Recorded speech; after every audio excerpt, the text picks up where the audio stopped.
안녕하세요. 저는 딸 하나 잘 둔 덕에 호강받으며 사는 60대 여성입니다. 현재 정말 눈에 넣어도 안 아플 자식들과 함께 행복한 하루하루를 살고 있어요. 제게는 무엇과도 바꿀 수 없을 만큼 소중한 딸 하나와 아들 하나가 있는데요. 저는 오늘 여러분들께 제 딸에 대해 이야기해보려고 이렇게 사연을 보내게 되었어요. 저희 딸은 사실 제 친딸이 아니라 굉장히 특별한 인연으로 만나게 된 아이인데요. 이야기를 하기에 앞서 저는 입양아로 컸어요. 태어나자마자 어느 부잣집으로 입양이 되었죠. 말이 좋아야 입양이지 친정 부모님께서 돈이 없어서 저를 부잣집에 돈 받고 판 것이었죠. 저를 키워주셨던 부모님은 최대한 기억이 없는 갓난아이를 입양하고 싶어 하셨어요. 그래서 보육원에 들렀는데 당시엔 갓난아이를 찾기 힘드셨대요. 5군데 정도 돌았었고 제일 어린아이가 6살이었다고 하더라고요. 부모님께서 마지막 보육원을 나오려고 했는데 보육원 입구에서 한 부부가 갓난아이를 안아들고 불안해서 안절부절 못하는 사람 마냥 자꾸 왔다 갔다 하더래요. 부모님이 나오면서 미심쩍은 눈으로 그 부부를 유심히 봤다고 하더라고요. 그런데 부부 대화 소리를 들어보니 형편이 너무 안 좋아서 애 키울 여력이 안 되니까 보육원에 놔두고 오려고 했는데 차마 아기에게 너무 미안해서 못 놓고 계속 고민하던 중이었던 거예요. 그 소리를 듣고 어머니와 아버지가 눈빛 교환을 하고 부부에게 다가갔다고 하더라고요. 부부는 저희 부모님께서 다가가니 살짝 눈치를 보며 자리를 뜨려고 했다는 거예요. 저기요, 저희가 들으려고 한 건 아닌데 가정 형편이 얼마나 어려우신 거예요? 저희는 불임이라 아이를 가질 수가 없어서 아이가 간절히 필요하거든요. 네? 아이요? 저희가 당장 밥 먹을 돈이 없어요. 지금 저희 옷차림을 보다시피 밥 먹을 돈이 없으니 당연히 아이 키울 돈도 없고요. 그 밥 저희가 해결해 드릴게요. 몇 년간은 풍족하게 드실 수 있으실 거예요. 대신 아이를 제게 입양시켜 주실 수 있으신가요? 저희는 정말 아이가 간절합니다. 부부는 저희 어머니의 말에 난처한 표정으로 잠시 동안 서로를 바라봤다더라고요.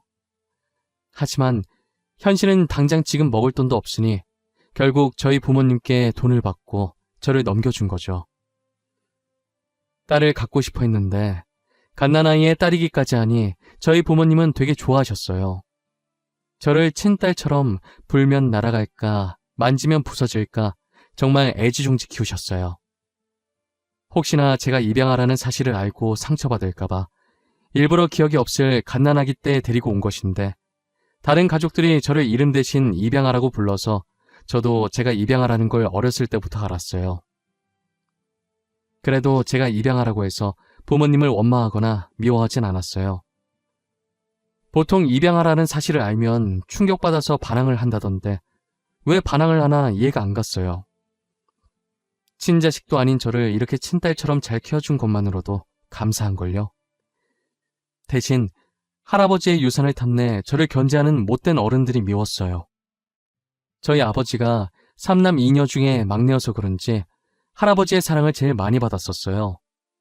비록 제가 입양하긴 하지만 할아버지는 저를 친손녀처럼 인정해 주셨고 아버지의 딸이라는 이유로 손주들 중에서 저를 제일 이뻐하셨어요. 그래서인지 아버지의 형제들이 할아버지의 재산을 탐내고 제게 못되게 굴었었어요. 저희 부모님에게 유일한 약점이 저라고 생각해서 그런 것이죠. 저희 부모님은 제가 입양하라고 불릴 때마다 안쓰러워하셨지만 마음을 강하게 먹어야 이 자리를 지킬 수 있다고 제게도 교육을 많이 시켰었어요. 저는 부모님의 교육 덕분에 상처받지 않고 그들이 저를 뭐라고 부르든 무반응으로 일궈냈어요.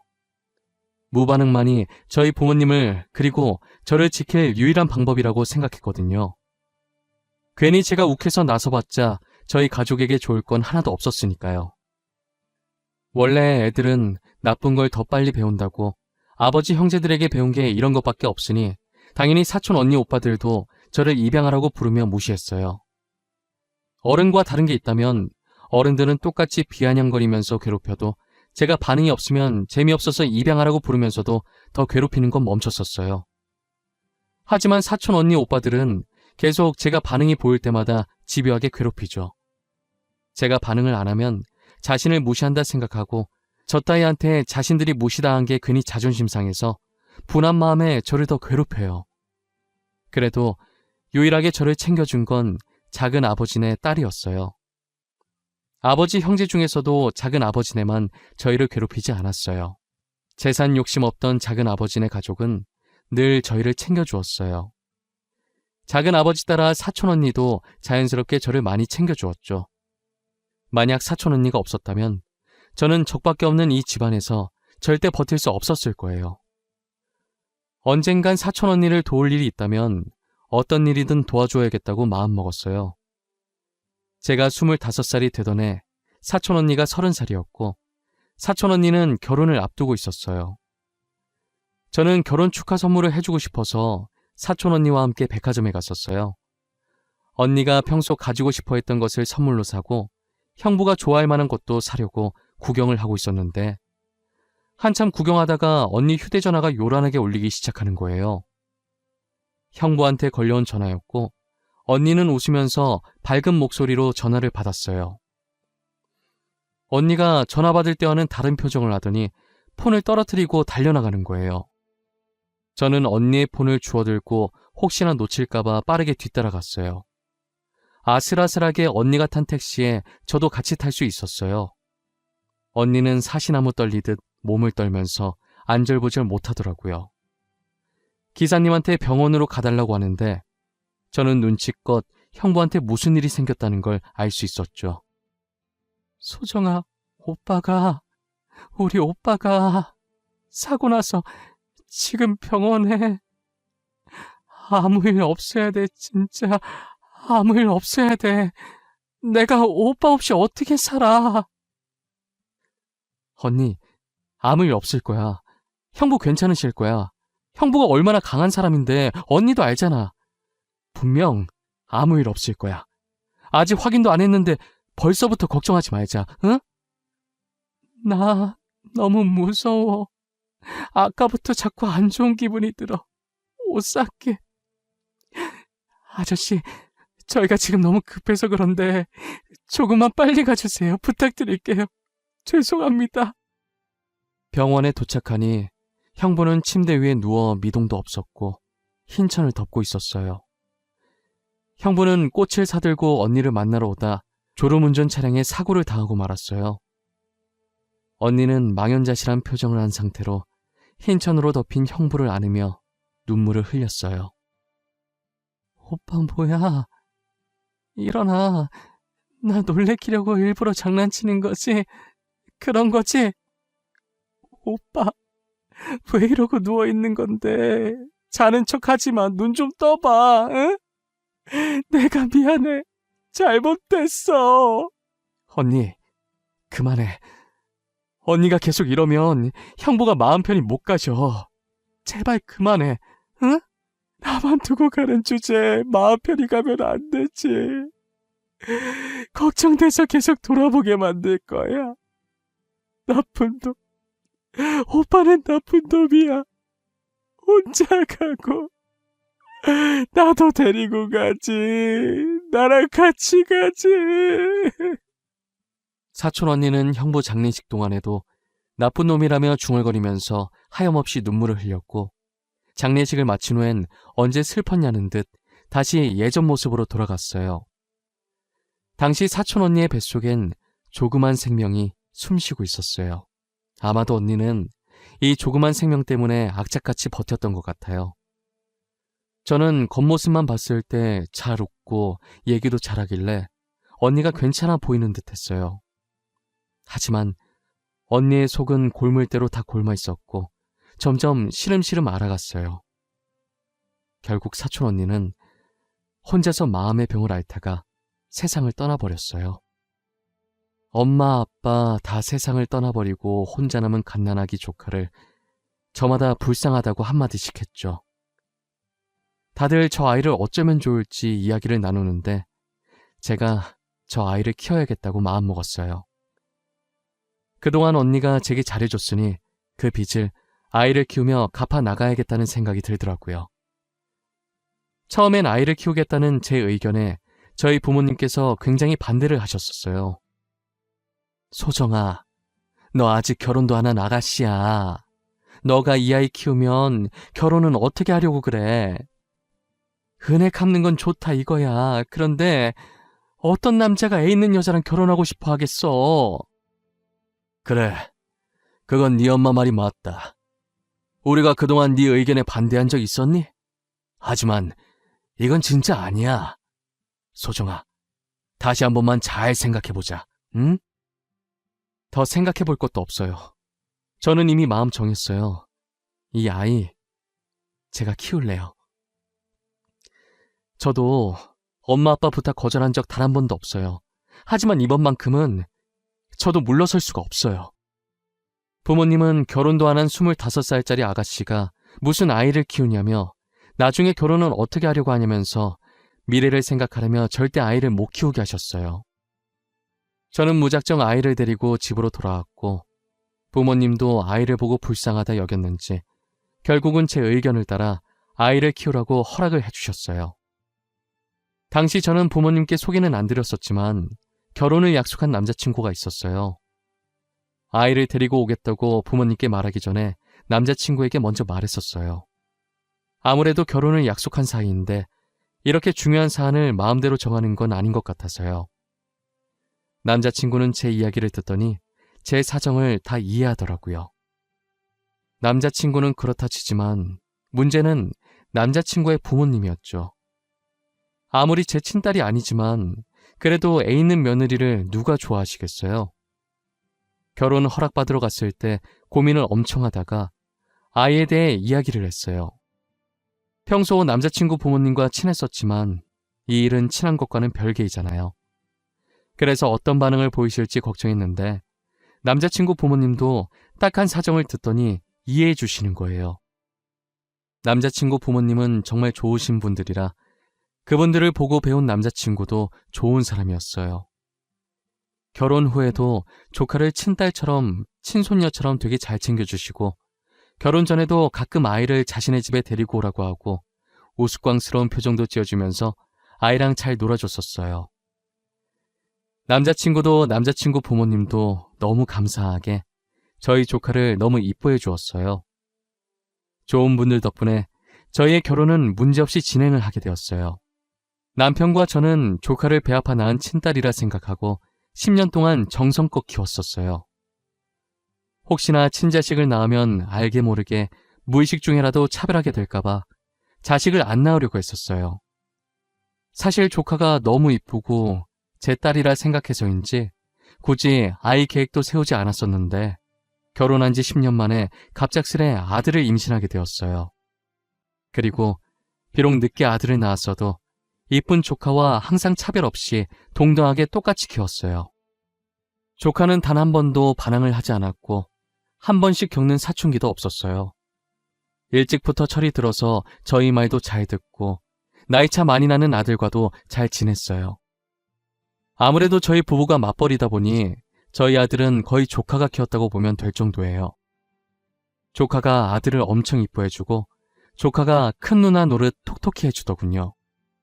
공부에는 전혀 관심 없었던 조카가 중학생이 되고부터는 누가 시키지도 않았는데 스스로 공부를 열심히 하더라고요. 고등학생 때는 진짜 자는 시간 제외하고 밤낮 할 것 없이 모든 시간에 책상 앞에만 붙어 있었고 코피를 흘려도 대충 코에 휴지 넣어놓고 공부를 했어요. 정말 독하다 싶을 정도였죠. 그렇게 15년 동안 악착같이 공부하더니 심리학과 의사가 되더라고요. 의사 가운을 입은 조카의 모습을 보니 너무 뿌듯했고 잘 자라줘서 고마웠고 언젠간 떳떳하게 언니를 다시 만날 수 있겠다는 생각을 했어요.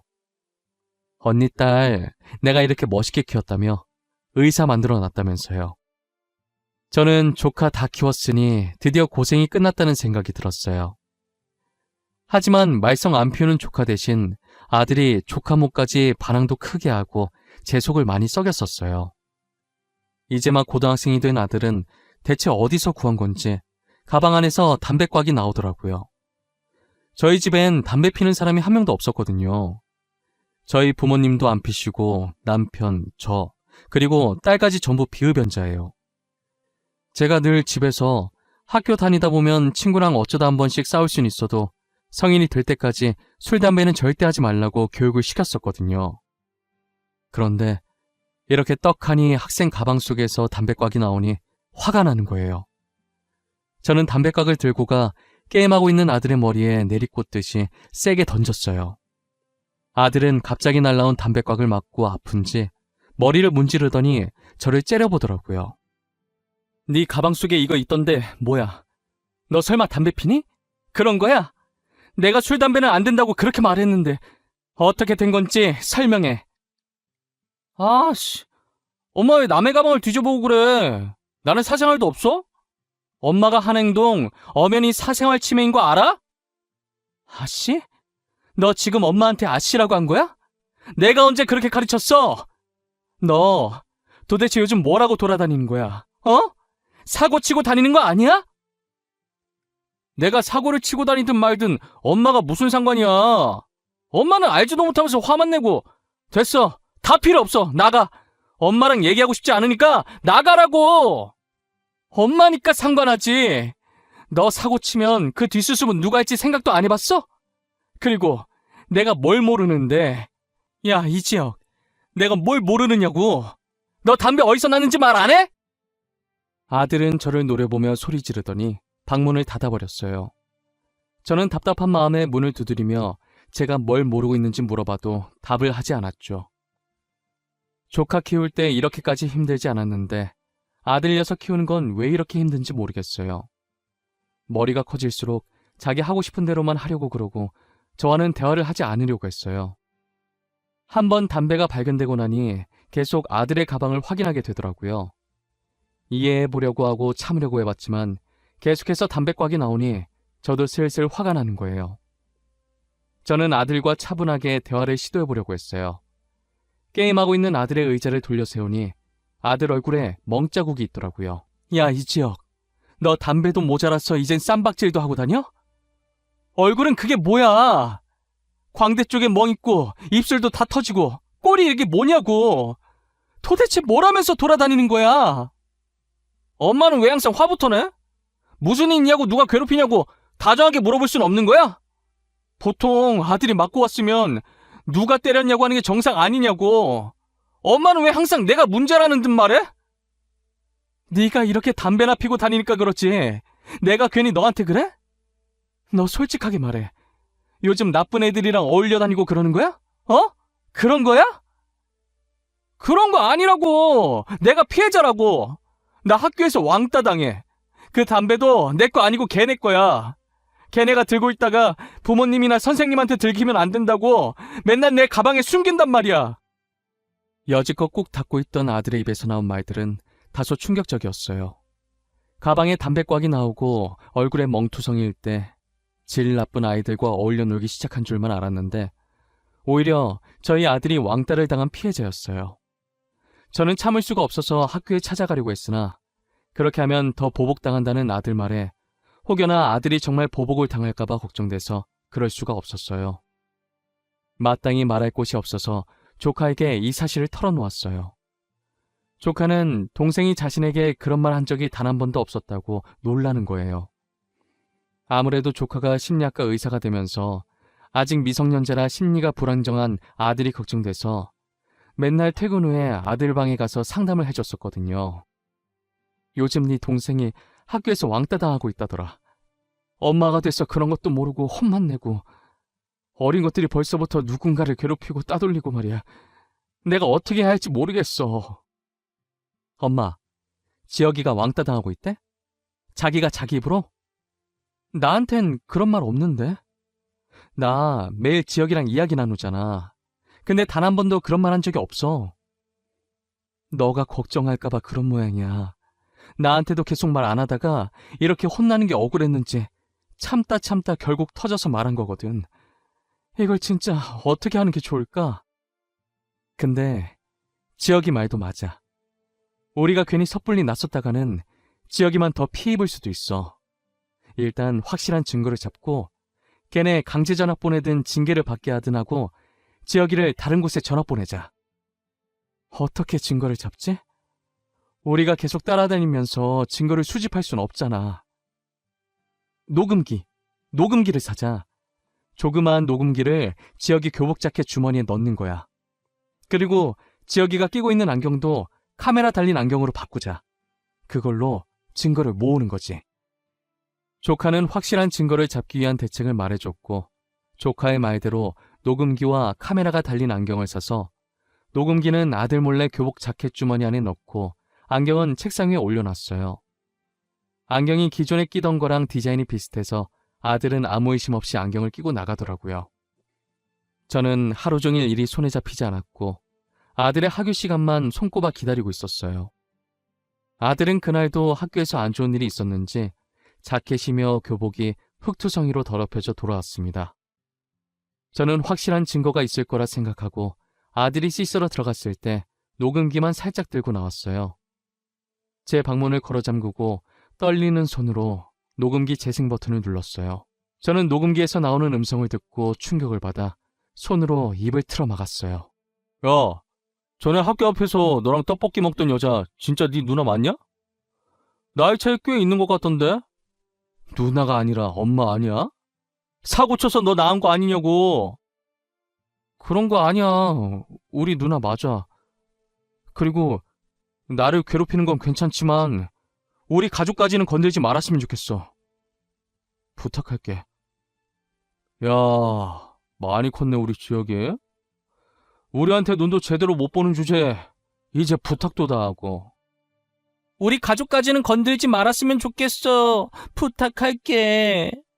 하, 진짜 골 때리네 얘. 우리가 뭘 했다고 그래.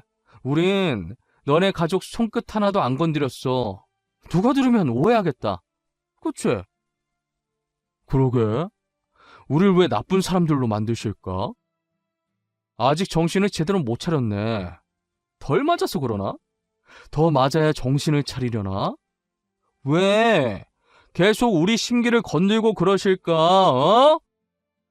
가족을 상대로 막말도 서슴없이 하고 저희 아들을 괴롭히는 말도 서슴지 않았어요. 조카와 아들을 희롱하더니 아들이 그만해달라고 하자 차마 들을 수 없는 소리들이 들리기 시작했어요. 절로 손이 떨리는 그 소리에 더 들을 수가 없었어요. 결국엔 몇 초도 듣지 못하고 녹음기를 꺼버렸어요. 아들이 이런 수모를 당하는지 몰랐다는 사실에 제 자신이 너무 한심하고 아들에게 대한 미안함과 가해 학생에 대한 분노로 온몸이 떨리고 눈물이 차올랐어요. 아들 잘 때 안경에 있던 카메라를 빼서 컴퓨터에 연결해보니 녹화가 잘 되었더라고요. 저는 이 파일들을 조카에게 넘겨주었고 조카는 아들에 대한 차트 정리를 시작했어요. 아들이 왕따 당한 걸 전부 차트에 다 적어두었죠. 그런데 아들은 혹시나 저희에게 피해가 갈까봐 불안에 떨고 있더라고요. 아들 말에 의하면 가해 학생들의 집안이 되게 잘 사는 집안인 거예요. 저는 조카를 키우면서 부모님의 도움을 받지 않고자 가끔 연락만 하고 직접 왕래는 잘하지 않았어요. 저희 아들을 위해서 정말 오랜만에 부모님에게 연락해서 도움을 요청했어요. 엄마, 죄송한데 제가 부탁이 있어서 연락을 드렸어요. 저희 아들 일로 부모님의 도움이 필요해요. 한 번만 제 부탁 들어주시면 안 될까요? 이번에 잘 해결되면 절대 부탁 같은 거 하는 일 없을 거예요. 딸 부탁인데 엄마가 당연히 들어줘야지. 나는 오히려 딸이 부탁해줘서 고마운데? 우리가 지영이 키우는 거 반대했었다고 매정하게 그렇게 발길을 끊는 법이 어디 있어? 그런 거 아니에요. 제가 키우기로 했으니까 책임감 가지고 싶어서 그랬던 거예요. 나도 알아. 장난 한번 쳐본 거야. 도대체 어떤 일이길래 우리 딸이 부탁을 다 할까? 아들이면 지혁이? 우리 지혁이한테 무슨 일이라도 생겼어?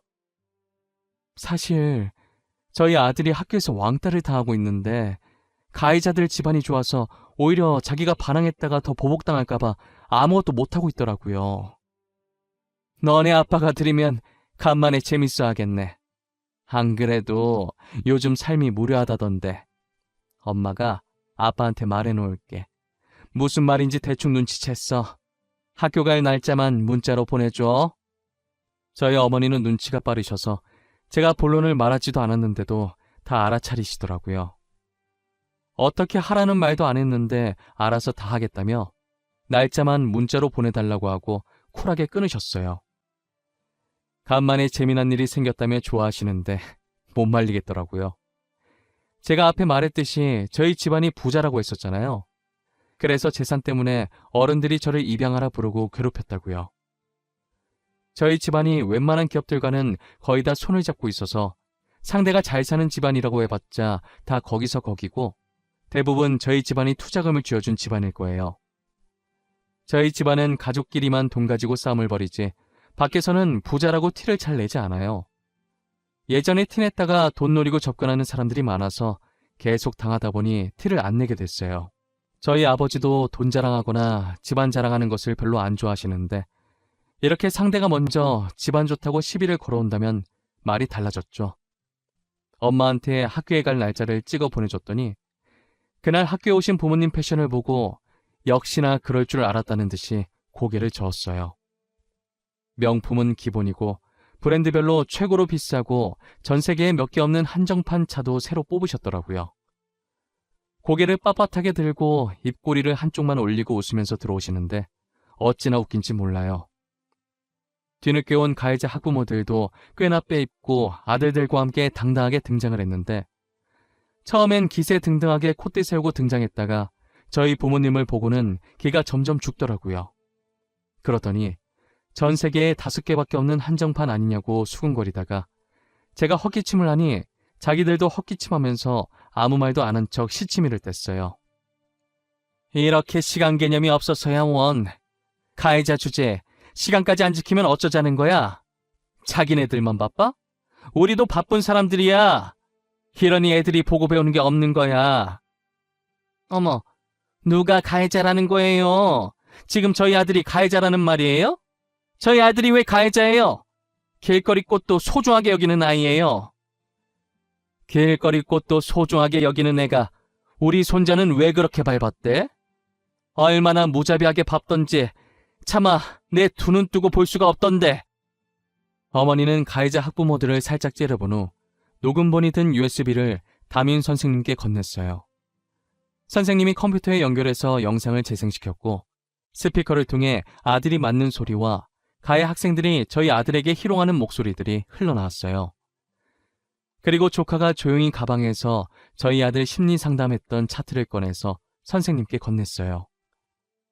조카는 가해 학생들의 학부모의 눈을 똑바로 보면서 가해 학생들의 강제 전학을 원하고 저희 아들의 정신적 피해 보상도 원한다고 똑부러지게 말하더라고요. 결국 가해 학생들은 아들과 마주치지 못하도록 타 지역으로 강제 전학을 시켰고 아들은 매주 상담을 받으며 피해 보상도 계속 청구 중이에요.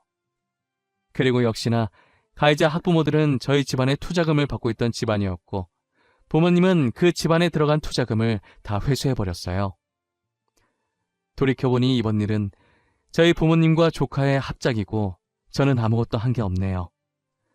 저는 학교에서 나오면서 부모님과 조카에게 진심으로 고맙다고 했어요. 부모님은 조부모로서 할 일을 한 거라고 하시면서 쿨하게 돌아서시더라고요. 조카는 제 손을 꼭 잡고 잘 끝나서 다행이라며 눈물을 글썽거렸어요. 저는 집으로 돌아오는 길에 조카와 아들 손을 꼭 잡고 이런저런 이야기를 참 많이 했어요. 그러다 문득 조카가 왜 심리학 의사가 됐는지 궁금하더라고요. 딸, 근데 전부터 궁금했는데 갑자기 왜 심리학 의사가 된 거야? 너 원래 작곡가가 꿈이라면서 작곡학원 알아보고 그랬었잖아. 엄마 때문에 마음고생 많았던 우리 엄마 생각나서 그랬어. 지금 내 옆에 있는 우리 엄마 말고 돌아가신 엄마 말이야. 너 그거 어떻게 알았어? 언제부터 알았던 거야? 나 말한 적 없는 것 같은데. 조카는 자신이 친딸이 아니라 입양아였다는 사실을 다 알고 있는 거예요.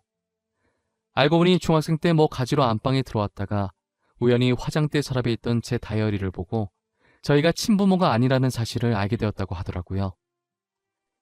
사촌 언니의 아이를 저희가 친딸처럼 키워왔고 그게 자신이라는 걸 알게 되었죠. 그 사실을 알고 중학생 때부터 공부를 열심히 했었대요. 돌아가신 친어머니가 친아버지 때문에 마음고생하다가 세상을 떠난 걸 알고 공부를 열심히 해서 사람들 마음의 병을 치료해야겠다는 생각을 했다네요. 그런데 이렇게 동생을 왕따 피해자로 상담하게 될 줄은 몰랐다고 하더라고요. 조카는 자신을 친딸처럼 생각하고 이렇게 잘 키워줘서 고맙다고, 늘 감사한 마음으로 살았다고, 고생 정말 많이 하셨다고 하면서 절 안아주는 거예요. 이런 날이 오면 눈물이 날 줄 알았는데 눈물보다는 웃음이 나더라고요.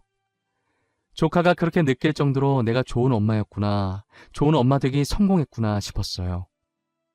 아들은 우리의 말에 놀라서 입을 쩍 벌리더라고요. 누나가 자기 친누나가 아니었냐고 하면서요. 저는 고등학생이 된 아들이 충격받아서 누나라고 안 부르면 어쩌나 했는데 자긴 누나가 너무 좋다면서 계속 친누나 해달라고 우는 거예요. 조카는 아들 눈물을 닦아주면서 누나 계속 할 거니까 울지 말라며 달래줬어요. 영원히 저희 부부의 딸이고 저희 아들의 누나임은 변하지 않다고 하면서요. 지금도 여전히 저를 엄마라고 부르며 친모녀처럼 잘 지내고 있어요. 저희 아들도 한 번 누나는 영원히 누나라며 예전이나 지금이나 조카랑 사이좋게 잘 지내요. 다른 학교로 전학 가서 적응도 잘하고 있고요. 저는 더도 말고 덜도 말고 딱 지금만큼만 저희 가족이 행복했으면 좋겠어요. 저의 이야기는 여기까지입니다. 입양하라고 해서 다른 사람과 다른 건 아무것도 없습니다. 전 배 아파 낳았든 마음으로 낳았든 다 같은 자식이라고 생각해요. 여러분들도 입양하라고 해서 친부모한테 버림받았다고 불쌍하다는 생각을 하지 않았으면 좋겠어요.